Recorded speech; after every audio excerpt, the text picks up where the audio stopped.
नमस्कार दोस्तों, मैं आरडी यादव जॉब मंत्रा चैनल पर आप सभी का स्वागत करता हूं। आशा करता हूं आप सभी लोग अच्छे होंगे और अपनी तैयारी बेहतरीन तरीके से कर रहे होंगे।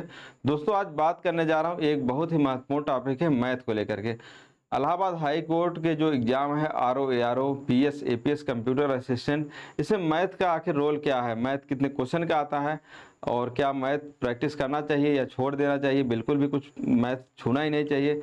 तमाम डाउट आते रहते हैं बच्चों के। बहुत सारे बच्चों का मैथ का पोर्शन काफ़ी वीक होता है तो मैथ पढ़ना ही नहीं चाहते हैं। तो आखिर कितना क्वेश्चन आता है, तमाम सारी चीज़ें इसके बारे में बात करेंगे और आखिर में बात भी करेंगे कि प्रैक्टिस कहाँ से करना है और कितना कितना प्रैक्टिस करना चाहिए, आपको किस किस टॉपिक का प्रैक्टिस करना चाहिए। तो स्टार्ट करते हैं पहले मैथ को लेकर के। पहले स्टार्ट करेंगे आरओ एआरओ और कंप्यूटर असिस्टेंट को लेकर के। आरओ एआरओ, क्योंकि इसमें नंबर ऑफ क्वेश्चन थोड़ा ज़्यादा रहते हैं तो समझाना थोड़ा आसान रहता है, इसके बच्चे भी थोड़ा ज़्यादा रहते हैं। तो यहाँ पे आप देखेंगे 200 क्वेश्चन आता है इसमें आरओ एआरओ कंप्यूटर असिस्टेंट के एग्जाम में। यहाँ पे रीजनिंग का वेटेज रहता है 25 क्वेश्चन, रीजनिंग का जो सेक्शन दिया जाता है 25 क्वेश्चन। हालांकि जो रीजनिंग का मेन क्वेश्चन आता है 20 से 22 क्वेश्चन आता है और इसी में मैथ का क्वेश्चन आपका दे दिया जाता है 2 से 3 क्वेश्चन। हालांकि कई ऐसे भी सेट देखे गए 2021 पेपर में जहां पे मैथ का वेटेज लगभग 5 से 7 क्वेश्चन तक आया था। 5 क्वेश्चन किसी में, 7 क्वेश्चन किसी में, 6 क्वेश्चन। ये काफी नंबर ऑफ क्वेश्चन बढ़ जाते हैं यहाँ पे। वहीं एपीएस के भी एग्जाम में ऐसा देखा गया कि काफी 2-3 से ज्यादा भी क्वेश्चन आया हुआ है और पीएस का एग्जाम है उसमें भी क्वेश्चन आएगा ही आएगा, रीजनिंग के साथ ही आएगा लेकिन आएगा जरूर। तो अब करना क्या चाहिए आपको, अगर आरओ यारो कंप्यूटर असिस्टेंट तैयारी आप कर रहे हैं तो आपके लिए बेहतर क्या होगा। अगर मैं एग्जाम की तैयारी कर रहा होता तो मैं क्या करता है, क्योंकि सारी चीज़ें आपको पता होनी चाहिए, क्या करना चाहिए क्या नहीं करना चाहिए। आज के समय में गाइडेंस सबसे ज़्यादा जरूरी होता है। बहुत सारे बच्चे ऐसे मेहनत बहुत करते हैं लेकिन सही गाइडेंस न मिलने की वजह से ही वो कंपटीशन से बाहर हो जा रहे हैं। कोई कुछ बुक पढ़ ले रहा है, कोई कुछ बुक पढ़ ले रहा है, सही उनको इन्फॉर्मेशन ही नहीं मिल पा रहा है। पहली बात तो आपको इसका पीवाईक्यू अच्छे से करना ही करना चाहिए। किसी भी एग्जाम का आप देने जा रहे हैं तो पीवाईक्यू एकदम अच्छे से करना ही करना चाहिए, ये बात तो अलग हो गई। इसके साथ आपको देखना चाहिए किस किस टॉपिक क्वेश्चन आया हुआ है। अगर मैं तैयारी कर रहा होता, मेरा भी मैथ अगर वीक रहा होता तो मैं भी इसको पढ़ के जाता, क्योंकि आज के समय में कंपटीशन इतना ज़्यादा बढ़ गया है। आप कोई सा भी पोर्शन छोड़ ही नहीं सकते हैं।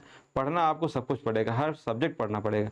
अब ऐसा नहीं कि आप इंग्लिश छोड़ के चले जाएं या आप सोचें कि एग्रीकल्चर छोड़ के चले जाएं या आप साइंस छोड़ के चले जाएं, ऐसा बिल्कुल आपको करना नहीं चाहिए। अगर आप ऐसा करेंगे तो कहीं ना कहीं कंपटीशन से आप बाहर हो जाएंगे, क्योंकि यहाँ पे एक एक नंबर की लड़ाई होती है। एक एक नंबर की लड़ाई होती है। जो बच्चे एक नंबर या आधा नंबर छटते हैं उनका दर्द आप समझेंगे। अभी आपको ऐसा लग रहा होगा यार मैथ छोड़ देते हैं कहीं और बढ़ा लेंगे, तो वो सब चीज़ें हो नहीं पाता है। लास्ट में आपको यही दुख होगा कि शायद मैथ कर लिए होते तो हो जाता है। कई बार ऐसे आ जाता है मैथ क्वेश्चन काफ़ी आसान आ जाता है, जब आप वही देखेंगे यार ये तो काफ़ी आसान आया था, सब किए मैं ही नहीं किया हूँ, तब वहाँ आपके लिए प्रॉब्लम क्रिएट हो जाएगा। तो अभी आपको करना क्या चाहिए, यहाँ पे टॉपिक जो जो इम्पोर्टेंट होने वाले हैं आपके लिए, यहाँ पे मैं लिख रखा हूँ सिलेबस में क्या क्या आया हुआ है। इतने सारे चैप्टर आपके इंपॉर्टेंट है। एक तो परसेंटेज काफी इंपॉर्टेंट है, प्रॉफिट लॉस है, रेशियो प्रोपोर्शन है, एवरेज है, सिंप्लीफिकेशन है, वर्क एंड टाइम। ये तो मोस्ट इंपॉर्टेंट होने वाला है। प्रॉफिट परसेंटेज पूछा जाता है, नॉर्मल क्वेश्चन आते हैं। प्रॉफिट लॉस, रेशियो प्रोपोर्शन जो रेशियो 1/2 ऐसे कुछ सॉल्व करने के लिए आया जाएगा। एवरेज है, सिंप्लीफिकेशन में कई सारे क्वेश्चन यहाँ पे दे दिया जाएगा। 2.5 इंटू 3 -4 इंटू डिवाइड बाई, ऐसे करके दिया जाएगा, सिंप्लीफिकेशन हो जाए। वर्क एंड टाइम हो गया। ये सब टॉपिक है और आगे कुछ और टॉपिक मैं लिख रखा हूँ। उसके बाद आपको सिंपल इंटरेस्ट करना है, उसके बाद आपको टाइम स्पीड डिस्टेंस करना है, ट्रेन करना है, एज करना है, एलसीएम एचसीएफ करना है। कंपाउंड इंटरेस्ट ना भी करेंगे तभी कोई दिक्कत नहीं। अभी तक सिर्फ और सिर्फ एक क्वेश्चन आया हुआ है तो इसका कोई इशू नहीं आने वाला है। लेकिन इतने सारे टॉपिक करना है। बहुत सारे बच्चों के मन में डाउट आएगा आखिर कहाँ से करें। अगर आप स्टार्ट करेंगे किसी भी यूट्यूब चैनल से तो आपको ऐसा लेवल पढ़ा देंगे, एसएससी लेवल का पढ़ा देंगे, जो कि आपके कोई मतलब का नहीं है। परसेंटेज पढ़ा देंगे 10 घंटे का, 12 घंटे का, 8 घंटे का, तो उससे कुछ होने जाने वाला नहीं। वो एसएससी लेवल का है। कोई भी टीचर चाहता है कि और अच्छे से पढ़ाए, डीप लेवल तक पढ़ाए, जिससे बच्चों को समझ में आ जाए। लेकिन इलाहाबाद हाईकोर्ट के एग्जाम के लिए इतना कोई ज़रूरत नहीं पड़ता है। तो आपको खुद से थोड़ा प्रैक्टिस करना पड़ेगा। अगर ना चीज़ें समझ में आए तो आप उसका वीडियो देख सकते हैं, लेकिन आपको बहुत ज़्यादा डीप में नहीं पढ़ना है। इसके लिए मैं आपको बोलूँगा प्रेफर करने के लिए राकेश यादव का एक क्लास नोट्स आता है। राकेश यादव सर का क्लास नोट्स, अर्थमेटिक का class notes, Rakesh Yadav sir का। एसएससी के लिए फेमस टीचर हैं और आप बहुत सारे टीचर फेमस हैं, लेकिन इनका क्लास नोट्स अगर आप ले लेते हैं बहुत ही क्रिस्प में मिल जाएगा आपको और बहुत ज़्यादा आपको उसमें एफर्ट भी नहीं लगाना पड़ेगा। आपको राकेश यादव सर का क्लास नोट्स लेना है और जो जो टॉपिक करा बताया हूँ वही वही टॉपिक कर लेना है। उसमें भी बहुत सारे आप क्वेश्चन छोड़ भी सकते हैं, जो लास्ट में क्वेश्चन दिए गए हैं जैसे परसेंटेज में ही है, लास्ट में काफ़ी टफ क्वेश्चन दिए उसको आप इग्नोर कर सकते हैं। जो जो आसान क्वेश्चन है, सिंपल सिंपल क्वेश्चन फार्मूले बेस पे है, उसको आपको जरूर करना है। वही काम हर में रेशियो प्रोपोर्शन वही है, एवरेज में सिंपलीफिकेशन, वर्क एंड टाइम में भी वही है। यहीं पे आप देखेंगे टाइम स्पीड डिस्टेंस, ट्रेन में भी बहुत सारे क्वेश्चन ऐसे जो वहाँ पे बहुत ज़्यादा दे दिए गए। अब लेकिन है कि और कोई मैं बुक बता भी नहीं सकता हूँ। आप प्रैक्टिस करेंगे आप एसएससी प्रीवियस ईयर की, उसमें इतने टाइप वाइज आपको मिल जाएंगे, आप वहाँ भी कंफ्यूज हो जाएंगे कौन सा प्रैक्टिस करें कौन सा छोड़ दें। और कोई बुक बताऊंगा उसमें ज़्यादा क्वेश्चन भी हैं, तो और कोई बुक ऐसी प्रॉपर बताना पॉसिबल भी नहीं है कि आपको एक प्रॉपर बुक बता दूं, उसमें आपको कुछ क्वेश्चन छोड़ना ही पड़ेगा और इतना आपको सिंपल सिंपल क्वेश्चन उसमें करने हैं, बहुत ज़्यादा टफ क्वेश्चन आपको नहीं करके जाना है। ये चीज़ आपको ध्यान में रखना है, बहुत ज़्यादा टफ क्वेश्चन नहीं करके जाना है। आप राकेश यादव सर का क्लास नोट्स ले लीजिए, शायद 100-150 रुपये मिल जाएगा अर्थमेटिक का, पहले यही रेट था, अब पता नहीं इस टाइम क्या चल रहा है। वहाँ से आप इतने टॉपिक का प्रैक्टिस करना है और सिंपल सिंपल क्वेश्चन प्रैक्टिस करना है और जो क्वेश्चन समझ में ना आए उसके लिए आपको यूट्यूब पर किसी भी सर का वीडियो देख लीजिए, वहाँ से आपका काम चल जाएगा। ये रहा मैथ की बात, और मैथ बिल्कुल छोड़ के नहीं जाना है, ये ध्यान रखना है।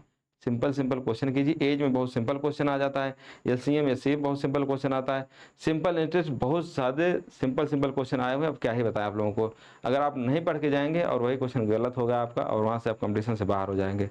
तो आप ध्यान रखिए और खूब मेहनत कीजिए, खूब पढ़ाई कीजिए और मेरी तरफ से अग्रिम शुभकामनाएं। और मोबाइल शॉर्ट इंस्टाग्राम ये सब रील वगैरह देखना बंद कीजिए और सिर्फ पढ़ाई फोकस कीजिए, तभी जाकर आपका सिलेक्शन होगा और आपके माता पिता भी गौरवान्वित होंगे। तो इसी के साथ ये सेशन एंड करता हूँ और मिलते रहेंगे और वीडियो बनाता रहूँगा आप लोगों के लिए। और कमेंट कीजिएगा और क्या क्या वीडियो आप लोगों को चाहिए जो आपके लिए यूजफुल हो, फालतू का वीडियो तो ऐसे ही नहीं बनाना है। तो आप लोग बताइएगा और किस सब्जेक्ट में कोई प्रॉब्लम हो, क्योंकि ऐसे ऐसे बता दूंगा आपको, तैयारी आपकी हो जाएगी। अभी आपके पास समय है, जितना समय मिल जाए इतना समय यूटिलाइज कर लीजिए, नहीं तो वैकेंसी आ जाएगी फिर ये सब पढ़ नहीं पाएंगे आप। जो मैं सच्चाई है वही बता रहा हूँ आपको। 2 महीने बाद एग्जाम होने लगेगा, जैसे फॉर्म भराएंगे आप सब रिवीजन करने के चक्कर पड़ जाएंगे और ऐसे ऐसे टॉपिक छूट जाएंगे जहाँ से क्वेश्चन भी आता है। 2-3 क्वेश्चन आएंगे और वहीं से बाहर होने की पॉसिबिलिटी रहेगी। तो अभी आपके पास टाइम है, जितना भी टाइम मिल रहा है खूब पढ़िए, खूब मेहनत कीजिए, खूब रिवीजन कीजिए। 10 घंटे 12 घंटे 13 घंटे रिवीजन करते रहे। ज़्यादा इधर उधर फालतू लोगों के चक्कर मत पड़िए, सिर्फ और सिर्फ अपने पढ़ाई फोकस कीजिए, लिमिटेड कंटेंट रखिए, वही खूब रिविजन कीजिए। कोई अलग से क्वेश्चन आने वाला नहीं है।